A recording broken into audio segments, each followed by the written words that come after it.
ভারতকে হুঁশিয়ারি বাংলাদেশের ছাত্র নেতার। বাংলাদেশের সঙ্গে ভারতের সম্পর্ক নিয়ে প্রশ্ন, ভারতের সঙ্গে বাংলাদেশের সম্পর্ক কি হবে?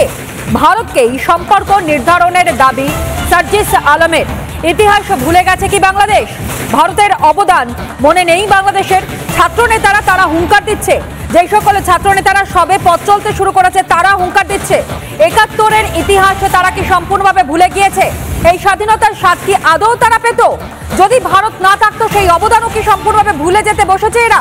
একটি জিনিস বলে দিতে চাই, আপনাদের সাথে আমাদের সম্পর্ক কি হবে সেটা আপনারা আপনাদের কাজের মাধ্যমে নির্ধারণ করবেন। যেই খুনি হাসিনা এতগুলো মানুষকে খুন করে এই বাংলাদেশ থেকে পালিয়ে গিয়েছে, যেই খুনি হাসিনা বাংলাদেশের মানুষের দ্বারা এই দেশ থেকে তাড়িত হয়েছে, সেই খুনি হাসিনাকে আপনারা আশ্রয় দিয়েছেন।